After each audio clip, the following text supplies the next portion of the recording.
Hello and welcome back to asset guide YouTube channel. आज की इस वीडियो में हम देखेंगे कि वन इकोसिस्टम में कहीं पर भी एक्सचेंज या रेमिटेंस का जिक्र क्यों नहीं आता।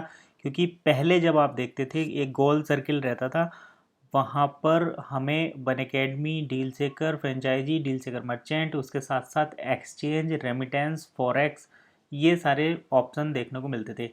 लेकिन अभी अगर हम बात करें नए वाले सिस्टम में, नई जो रीब्रांडेड वेबसाइट आई है, तो यहाँ पर कहीं भी हमें एक्सचेंज का कोई पॉइंट नज़र नहीं आता या रेमिटेंस का कोई सिस्टम नज़र नहीं आता।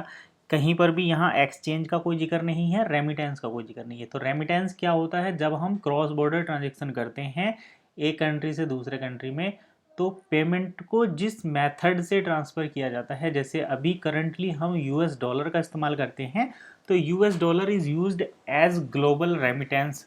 तो अभी वन इकोसिस्टम में पहले ऐसा सिस्टम था कि वहाँ पर रेमिटेंस को लेकर काफ़ी चीज़ें डिस्कस होती थी, लेकिन अभी फ़िलहाल वो नहीं है। तो उसके पीछे का रीज़न क्या है? काफ़ी सर्च करने पर हमें एक पोस्ट मिली है सोशल मीडिया पर, जो मैं आपको बताता हूँ।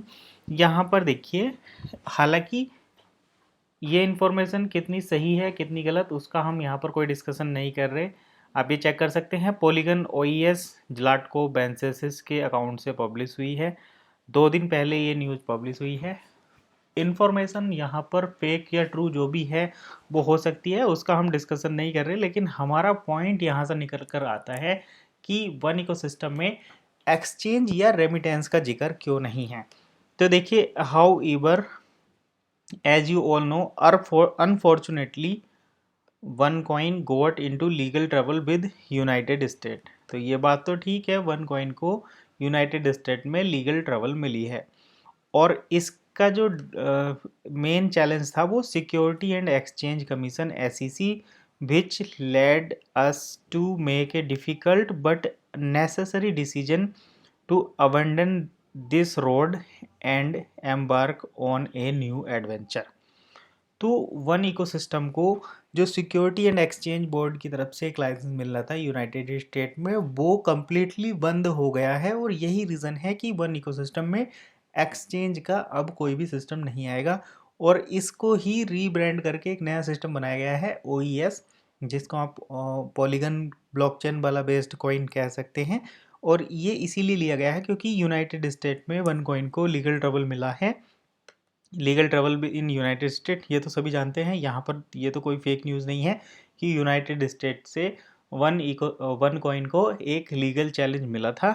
और security and exchange board, security and Exchange commission की तरफ से भी वहाँ पर, actually security and Exchange commission जो होता है, ये जैसे अपने यहाँ पर अगर हम इंडिया में बात करें, तो इंडिया में जो क्रिप्टो मतलब जो इंडियन एक्सचेंज है, जैसे कि एनएससी, बीएससी, ये फंड को ट्रेड कराने के और ट्रांसफ़र कराने का काम करती है। लेकिन आरबीआई जो है वो या फाइनेंशियल इंस्टीट्यूट जो होते हैं, वो एसेट को मैनेज करने के लिए या किस चीज़ को रेगुलेट करना है नहीं करना है, जैसे क्रिप्टो अगर इंडिया में रेगुलेट होगी नहीं होगी, तो उसको भी सेबी यहाँ पर रेगुलेट करेगा। जैसे security and exchange board of India होता है सेबी, तो वैसे ही यूनाइटेड स्टेट में एसईसी होता है। जैसे इंडिया में एसईबीआई होता है सेबी, ऐसे इंडिया में एसईसी होता है, मतलब यूएस में एसईसी होता है। तो यूएस के सिक्योरिटी एंड एक्सचेंज कमीशन ने इसके मतलब वन के रेगुलेशन को कम्प्लीटली बैन कर दिया है।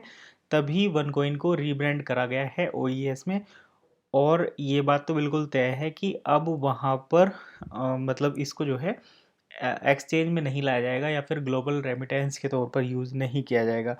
और इसको एक नई पहचान देने के लिए वन कॉइन को migrate polygon network, a leading blockchain platform that offer us A secure, scalable and feature filled environment. This decision was made possible that thanks to the effort and permission obtained by our team in collaboration with SEC, Security and Exchange Commission। तो polygon based coin जो है, अभी हमने 1-2 video पहले ही बनाई है कि bank of America भी एक कॉइन पर काम कर रहा है जो पॉलीगन बेस्ड है, और इसको क्रॉस बॉर्डर ट्रांजेक्शन के लिए यूज़ किया जाएगा। तो वही सारी चीज़ों को ध्यान में रखते हुए इथीरियम बेस्ड पुराने वन टोकन को पॉलीगन बेस्ड नए टोकन पर ट्रांसफ़र किया जा रहा है, माइग्रेट किया जा रहा है।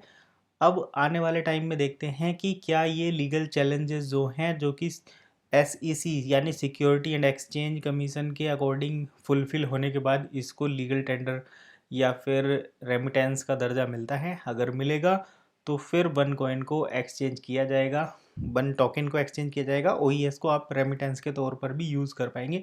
अभी फ़िलहाल ऐसा कोई इन्फॉर्मेशन नहीं है, अभी आप इसको ग्लोबली रेमिटेंस के तौर पर नहीं कर सकते, और यही रीज़न है कि वन इकोसिस्टम में फ़िलहाल एक्सचेंज या फिर रेमिटेंस का जो कॉलम था, जो सेक्शन था, उसको कम्प्लीटली रिमूव कर दिया गया है। आप यहाँ पर one academy, one forex, one charity, one ब्योज, वन बीटा और डील सेकर देख सकते हैं। डील सेकर पर डिपॉजिट विड्रॉल का बैंकिंग सिस्टम जो है वो अभी एक इवेंट हुआ है चाइना का, उसमें कुछ इन्फॉर्मेशन आई है, तो वो हम डिस्कशन करेंगे किसी नेक्स्ट वीडियो में। उसका इवेंट का रिव्यू आने के बाद वन व्यूज जो है यहाँ पर होटल पॉइंट का एक्सेस था, तो कंपनी ने अभी कहा है कि हमने टाई अप बंद कर दिया है थर्ड पार्टी से, तो ये अभी पॉज में है। बाकी आप वन अकेडमी पर एजुकेशन ले सकते हैं और वन फॉरेक्स का बेट कर सकते हैं। तो आज के इस वीडियो में बस इतना ही, मिलते हैं नेक्स्ट वीडियो में, तब तक के लिए कीप वॉचिंग एसेट गाइड।